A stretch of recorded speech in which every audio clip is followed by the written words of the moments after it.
শুকনো মৌসুমে জলের তীব্র হাহাকার দেখা দিয়েছে জনগণের মধ্যে। জনগণের জন্য সরকার কোটি কোটি টাকা খরচ করলেও শিলচর শহরতলির নাগাটিলার উত্তর কৃষ্ণপুরে পানীয় জল থেকে বঞ্চিত প্রায় 40টি পরিবার। জল চাই,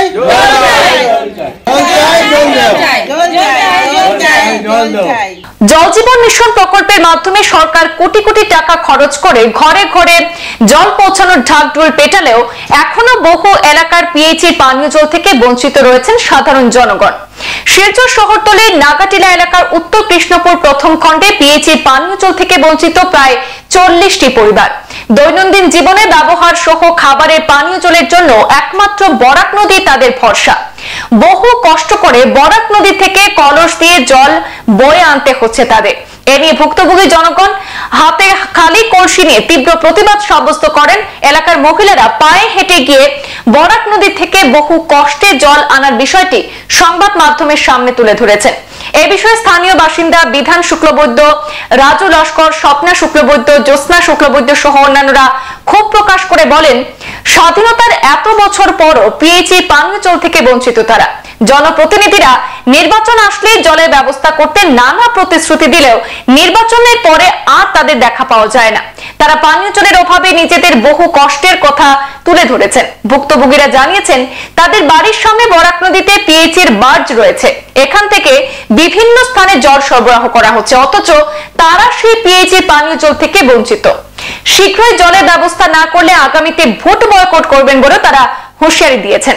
জলের সমস্যা সমাধানে কাছাড়ের জেলা শাসক সহ রাজ্যের মুখ্যমন্ত্রী ডক্টর হিমন্ত বিশ্ব শর্মার দৃষ্টি আকর্ষণ করেছেন জনগণ। আমরা পূর্বপুরুষ থেকে আমরা অনেক কষ্ট করছি, এখন বর্তমানে শহরতলি হয়েও আমরা কষ্ট করছি। কোনো আমরা জলের ব্যবস্থা আমাদের নেই। আমরা অসুস্থ বিসুস্থ সবকিছু নিয়ে আমরা নদীতে যেতে হয়, না লেংরা হয়ে আমরা জলটা নিয়ে আসতে হয়, এখানে খুব কষ্ট করে। কিন্তু আমাদের ভোটের সময় এসে সবাই বলে আমাদেরকে যে আমরা জল দেবো, সবকিছু সুবিধা করে দেবো, কিন্তু কোনো সময় আমাদেরকে কোনো কিছু দেন না। ভোট শেষ, আমাদের কথা শেষ। তো আমার অনুরোধ রইল ভারতের সরকারের কাছে, পিএম এর কাছে, সিএম এর কাছে, যে অনুরোধ যে আমাদের জলের ব্যবস্থাটা করে দেওয়া হোক।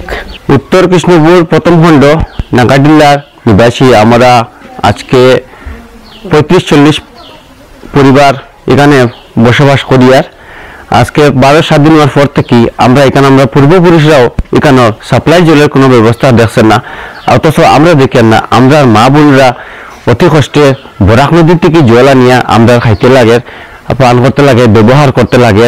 এই যে বরাক নদীর জল কীটাণু বীজাণু আছে, এরপরে বিভিন্ন ধরনের পশু পঙ্খী বরাক নদীতে মারা যায়, মরিয়া এদিকে জলে বাসিয়ে যায়। এইগুলা জল নিয়ে আমরা ফিটকারি দিয়া বসবাস করতে লাগে, খাইতে লাগে, আমরা ফিটকারি দিয়ে খাইতে লাগে। আমরা এইভাবে জীবিকা নির্বাহ করিয়া আইতেছি। আমরা মা বোনরা অসুস্থ আছে, এটার মধ্যেও গিয়া আমরা ও নদীত গিয়ালাম, অনেক দূরে নদী, আমরা গ্রামে থাকি, এখান গিয়া আমরা আনতে লাগে। আজকে শিলচর শহর সংলগ্ন আমরা গ্রামটা, কিন্তু এখানে কোনো ফ্যাসিলিটি নাই। প্রতি বছর প্রতি যখন ভোট আয়, ইলেকশন আয়, তখন নেতা মন্ত্রীরা যখন আইন তখন আইয়ে প্রতিশ্রুতি দেওয়া যায় না আমরারে, যে আমরারে ভোট দিবা, ভোট দিলে পরে আমরা সুবিধা করে দিব, রাস্তাঘাট করে দিব, জল ব্যবস্থা করে দিব, কিন্তু ওখানে অব্দি কোনো জাত জলের কোনো ব্যবস্থা হয়েছে না।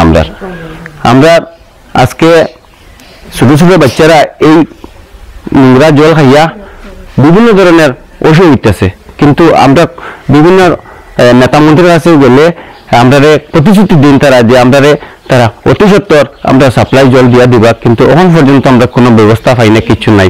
আমরা এইভাবে চলে যাই। আমরা পূর্বপুরুষরা এইভাবে জলাঞ্চল গিয়া খলস দিয়া, খলস খাখে নিয়ে, বাল্টি নিয়ে, মাথায় খলস নিয়ে আনেন, এখন পর্যন্ত আনাওয়ার সে কোনো আমরা কোনো দেখা নাই, এদিকে চাইও না।